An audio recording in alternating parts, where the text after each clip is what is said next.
Welcome back to the Deep Dive. Today, we're getting into something really fundamental in quant finance. It's this distinction between statistical learning, or SL, and machine learning, ML.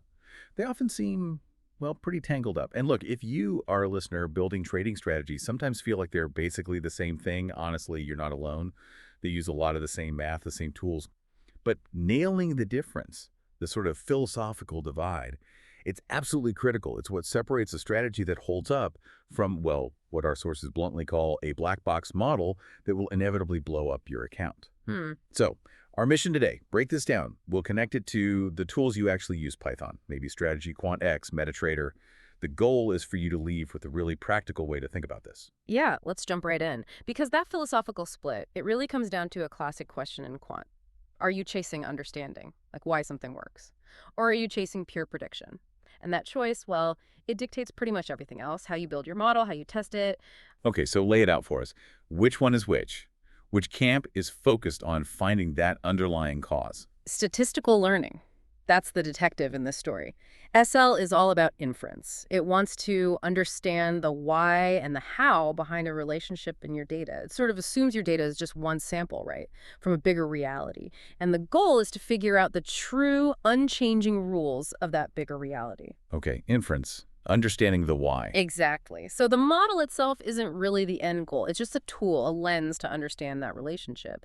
And because of that, the gold standard in SL is all about statistical significance. Things like the p-value, confidence intervals. They tell you, is this effect I'm seeing real?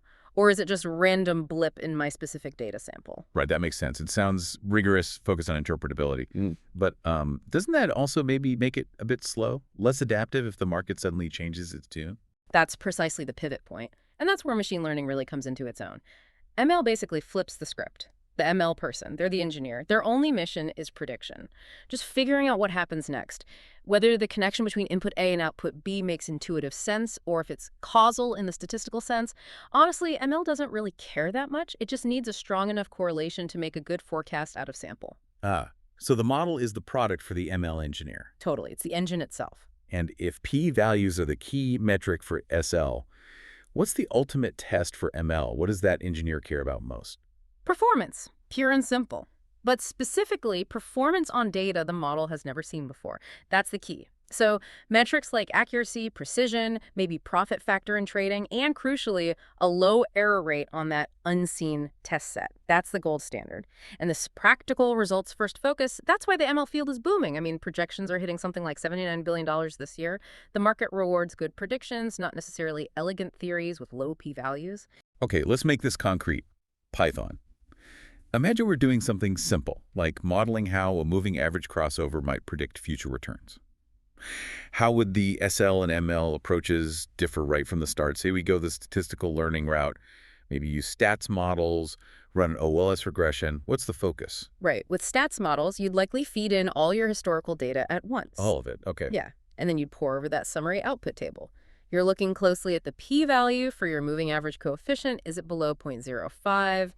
If yes, you declare it statistically significant. So you're basically confirming a hypothesis you already had about that specific relationship, Yeah. quantifying that connection. Exactly. Now contrast that with the ML world. Even before you think about fancy algorithms, there's a step zero, a cardinal rule. Which is? Split your data immediately before you do anything else. You absolutely must carve out a chunk of data, the test set, and lock it away. Don't touch it. Okay, so train to split is non-negotiable from the get-go. Non-negotiable. You might use scikit-learn, maybe fit a more complex model, let's say a random forest, but you fit it only on the training data. Then all your evaluation may be calculating mean absolute error, MAE, or whatever happens exclusively on that untouched test set. Even if the random forest itself is kind of a black box, hard to interpret. Especially then, the ML approach prioritizes predictive power on new data above almost everything else, including interpretability sometimes. Okay, I really see the tension now. SL wants proof about the whole dataset's underlying structure. ML wants an engine that works on future, unseen data. You've got it. And that failure mode ML is obsessed with avoiding. It's called overfitting. Right, the model that looks amazing in the lab but crashes and burns in the real world. Precisely. It memorized the training data, noise and all, instead of learning a general pattern. That train to split. That's your fundamental insurance against that cardinal sin. So for a systematic trader listening to this, someone who needs both, they need strategies grounded in some reality, but they also need them to actually predict and make money. Hmm. How do you blend these two worlds? They seem almost philosophically opposed. They do, but the best practitioners become, well, pragmatic hybrids. They learn to leverage the strengths of both. Think about a platform like Strategy Quant X, SQX. It's actually a really interesting example of this fusion in practice. How so? What part is ML? What part is SL? Okay, the core strategy generation in SQX, that's pure ML territory. It uses techniques like genetic programming. It evolves literally thousands, tens of thousands of the potential strategy ideas. And what's it optimizing for during that evolution? Predictive power. It's trying to find combinations of rules that produce the best profit factor or the best Sharpe ratio, purely based on the historical data it's shown. So ML finds the potential candidates, the raw predictive patterns. Exactly, but then SQX doesn't just hand you the one with the highest historical profit and say, good luck. This is where the SL mindset kicks in the validation, the robustness testing. Ah, the gauntlet. The gauntlet, yes. It takes those promising ML-generated candidates and subjects them to a battery of tests that are rooted in statistical thinking. This includes the ML principle of testing on unseen out-of-sample data, definitely, but also things like Monte Carlo simulations, shuffling trade orders, randomizing inputs slightly to check stability, and critically important is walk-forward analysis, or WFA. Walk forward. That sounds important. What is it exactly? WFA is probably the ultimate hybrid test. You take your historical data, you chop it up into segments, you optimize your strategy parameters on, say, the first year training. Then you test those exact parameters on the next period, maybe 3 months testing, which is unseen. Then you slide the window forward, optimize on year 2, test on the next 3 months, repeat, repeat, repeat across the entire history. So it's constantly re-optimizing and testing on fresh data slices. Yes. It tests whether the logic of the strategy and the parameters it finds are consistently profitable when applied to genuinely new data time after time. It tests the stability of the edge. The fact that vendors like SQX are apparently adding even more robustness filters in 2024 just highlights how crucial the statistical validation step is becoming. Okay, that paints a really clear picture for implementation. Step 1, use ML's power, like in SQX, to generate promising strategy ideas based on predictive performance. And the candidates. Step 2, use SL-inspired robustness test out of sample, Monte Carlo, and especially walk-forward analysis to rigorously vet those candidates. Put them through the statistical gauntlet. See if they actually deserve to be traded live. Right. But this brings us to a really practical problem, especially for people coding their own stuff, say in MetaTrader with MQL. If ML generates something super complex, aren't we just creating a dangerous black box inside our trading platform? That is a huge pitfall, a really common one. How do you mean? Well, imagine you find this amazing random forest model in Python using scikit-learn. It's got tons of features, complex interactions. Maybe it's been hyperparameter tuned to perfection on your historical data. Now, you try and painstakingly translate all that complex logic directly into MQL5 code for your expert advisor, your EA. Okay. Seems like a lot of work, but doable. Maybe. But what you've created is fundamentally uninterpretable. When the market regime shifts, and it always shifts, and that complex EA starts losing money, how do you figure out why? Which part of that tangled logic failed? It's a nightmare to debug. So it becomes this opaque thing that just stops working. Exactly. The strong recommendation, the best practice really, is containment. Keep the logic inside your actual EA, the MQL code running on your trading platform, as simple and interpretable as possible. But where does the complex ML model live then? You run your complex ML models, maybe those Python scripts with the random forest separately, maybe on a server, maybe even just on your local machine. Let that complex model do the heavy lifting of signal generation. It decides, based on its complex rules, is now a buy signal or a sell signal. And then? And then it just sends that simple instruction, buy, sell, or maybe flat, over to your relatively simple, robust EA, perhaps using a socket connection or a file. Ah, modularity. The EA just executes simple commands based on the complex model's decision. Precisely. It limits your operational risk. The complex brain is separate from the simple execution arm. Trying to port a deeply optimized scikit-learn model wholesale into MQL is asking for trouble down the line. Okay, that makes a lot of sense. Let's shift gears slightly to the failure modes themselves. Both SL and ML are powerful, but you can mess them up badly. For someone leaning heavily on ML, what's the absolute #1 danger? Overfitting. Hands down, no question. We talked about the model memorizing noise. Yep. Using too many input features, trying too many model variations, tuning parameters too aggressively on historical data, all roads can lead to overfitting.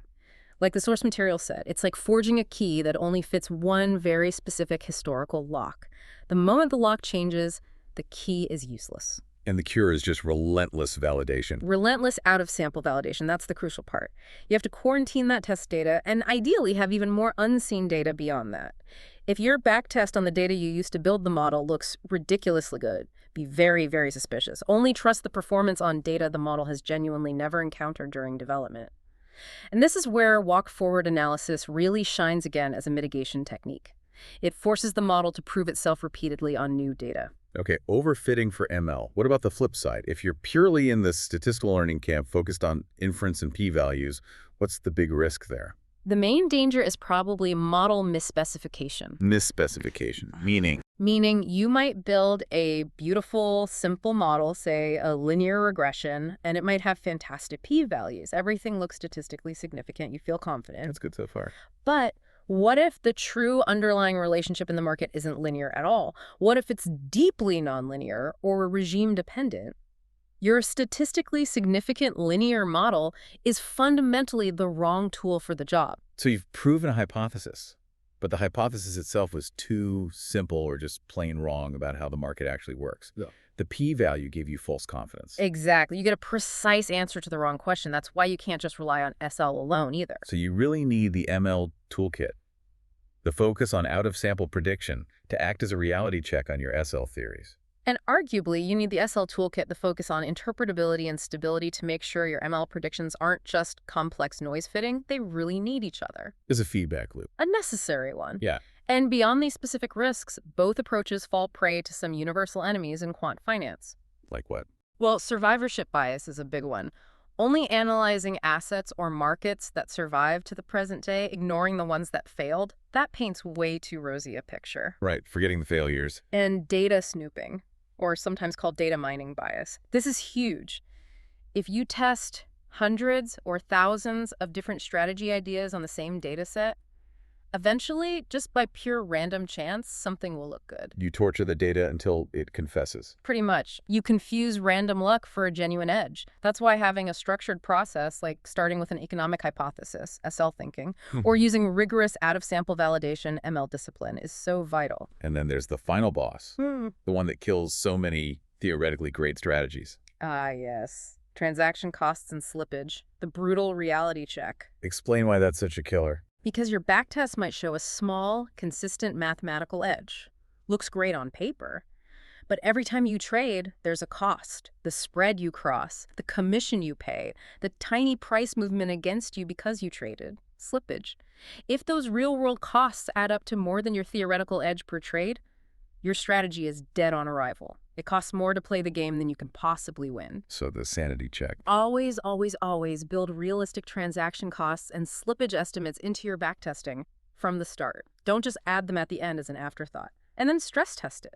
What happens if spreads widen slightly? What if commissions go up? If your strategy's profitability completely collapses under slightly more realistic cost assumptions, it was never truly robust. It was fragile. That's a critical point. Okay, this has really illuminated why thinking of SL and ML as rivals is the wrong frame. They're both essential tools, just for different parts of the job. Absolutely. The traders who really succeed in the long run, the quants who build resilient systems, they're those pragmatic hybrids we talked about. They use statistical learning principles to form hypotheses, to understand potential relationships, to test for stability and robustness. Then they use machine learning techniques to build powerful predictive engines that can actually execute on those ideas and adapt. But, and this is the key, they always keep those powerful ML engines contained, interpretable where possible, and constantly under the scrutiny of rigorous statistical validation, like walk-forward testing. Understand with SL, predict with ML, validate with both. That's a good summary. Hypothesis, prediction, validation. That concept of the pragmatic hybrid really lands as the main takeaway. So to leave our listeners with something concrete to think about, consider a strategy you're currently running or developing. Ask yourself, is its core strength coming more from a statistically significant relationship, like a specific indicator crossing a threshold that's more SL thinking? Or is it based on a complex model that just performs really well predictively, even if you don't fully understand why? More ML. And once you've identified that, think about the other approach. If your strategy relies on that statistically significant indicator, could subjecting it to a rigorous walk-forward analysis reveal hidden instabilities? Could it fail that test? Or, if it's a complex ML model, could you try simplifying it? Maybe remove a few input variables. See if you can gain some interpretability, some robustness, perhaps without giving up too much of that raw predictive power. How could blending the other disciplines shore up its biggest potential weakness? That's the kind of critical thinking that builds better systems. Indeed. A great place to leave it. That's all the time we have for this deep dive. Thanks for joining us. My pleasure. We'll talk to you next time.